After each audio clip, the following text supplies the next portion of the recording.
The transfer portal was supposed to give college soccer players more freedom, and it did. And it also quietly destroyed the recruiting pathway for almost everyone except the top 1%. D1 freshmen are sitting more than ever. D2 and D3 rosters are getting gutted every spring, and the gap between the top D1 and everyone else has never been wider. I sit on the phone with college coaches every month. They'll tell you off the record what the portal has done to their job and to their players. On camera, they're more careful. So in this video, I'll tell you what the transfer portal actually is, why it changed everything, and what every recruit needs to know before they commit in the new landscape. This affects whether you're a freshman recruit, a sophomore looking to move, or a parent watching all of this happen. Okay, so a quick history. For most of the NCAA history, if you transferred between Division 1 programs, you had to sit out a year. That was the rule. It made transferring expensive, and you lost a year of eligibility and a year of college soccer. But a few years ago, the NCAA scrapped that rule. Now players can transfer once without sitting out. And that same year, they introduced the transfer portal, a centralized database where any player who wants to transfer can register and becomes visible to every coach in the country. In one rule change, college soccer went from a closed market to an open market, and within 2 seasons, thousands of players were in the portal every off-season. Coaches stopped recruiting freshmen as their first move, and they started recruiting transfers. Players with 2 years of college football already on their CV. Why? Because a transfer is of a known quality. You've seen his stats, you've watched his film, you don't have to guess. A freshman recruit out of high school, you're guessing how good he's going to be. And in the new economy, college coaches would rather take a proven D2, D3 starter than a gamble on an unknown high school recruit every single time. And that is the part that quietly broke the system for everyone underneath the top. So I had a player commit to a strong D1 program last year. Real recruit, genuine D1 talent, and worked really hard for it. 2 weeks before his pre-season, the head coach called and let him know they'd picked up a transfer from a D2 program who'd started 30 games. Same position, older, stronger, pre-built film. Now, my player still had his roster spot, but he just no longer had his minutes. Spent his freshman year on the bench, watching a player 2 years older take the position that he was recruited for. And that's not a horror story, that's a new normal. And if you want to play Division 1 college soccer and be the best of the best, you've got to be ready for this. In 2026, D1 coaches will pick a proven 21-year-old transfer over an unproven 18-year-old American kid.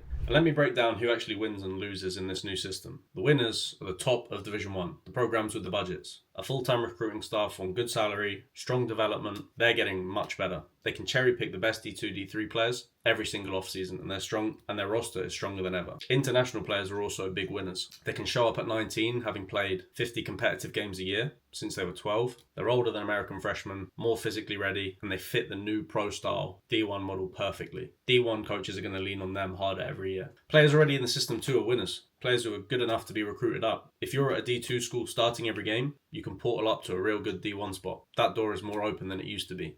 So again, if you're going to go somewhere, prove yourself and play, you're going to have a lot of doors open up for you. But the losers are American high school recruits. Because every year, fewer are going straight to D1. The spots are getting filled up by transfers and international students. D2 and D3 programs are also really affected by this. Because you try and build a good squad, you try and build a good team, your best player has a good season, and he's off. So those head coaches are spending their whole summer recruiting from the portal just to refill their own transfer loopholes. And mid and bottom D1 programs also lose here. Because the same way D2 and D3 players want to transfer up, mid, low 1 D1 players also want to transfer up. And if you're a head coach trying to build a good culture, trying to build a good team, and you know that your best players are all ready, waiting to go after they have a good season, it's very difficult to build a good culture and a good team. And also, players just entering the portal for the sake of just entering the portal and seeing what's out there, they are massive losers. Because there's a survivor bias problem. You hear about all the players that left and had a great transfer experience, and you think you're going to be one of them. But then when no one comes after you and you've lost your scholarship, you're done.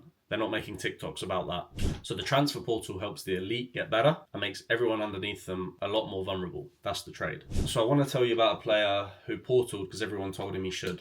And what went wrong. A D2 program, 2 good seasons, decent player but not exceptional. Late in his sophomore year, everyone around him was telling him, you should go up, you're wasting your potential. He entered the portal, had 3 lukewarm conversations with mid D1 programs that ended up ghosting him, had 2 offers from smaller D1 programs that were, in football terms, a step down from where he already was at a good D2 school. Took one of them, sat his junior year, and got cut from the senior year roster in pre-season. His college football career had to end a year early because he chased the name instead of a fit. Now, of course, this is a rare case scenario, and that's not going to happen to everyone, but the grass is not always greener. If you are a top player at a D3, D2 school, winning games, scoring goals, keeping clean sheets, why do you want to move? Your coach likes you, your coach trusts you, you're part of a team, you're winning, you're playing well. The grass is not always greener wherever you look. Sometimes it's better to stay put and repay the coaches that put your trust in you over the first 2 years of your career. and not be greedy. Transferring up is harder than the highlight clips make it look. The portal favours the elite. For everyone else, it's a coin flip. And I'm not saying don't transfer. I'm saying be honest about whether the move is genuinely better or just emotionally satisfying. 99 times out of 100,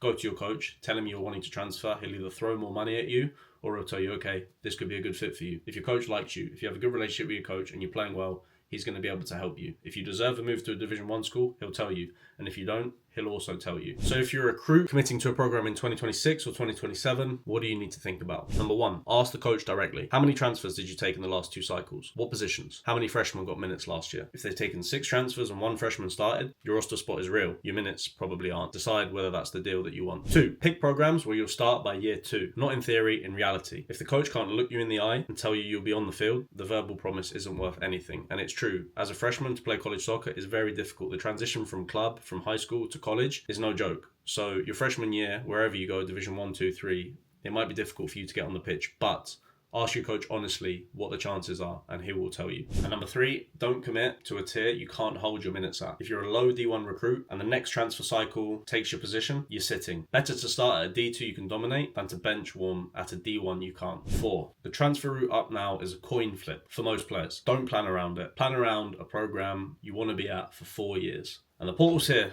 and it's not going away. The smart play is to choose a program where you still want to be at 3 years in if you never transferred. In the new economy, pick the tier where you play, not the tier where you sit and pray. And if you like this video, if there's any other topics that you'd like us to get into, leave them in the comments below, like, subscribe, and we'll see you in the next one.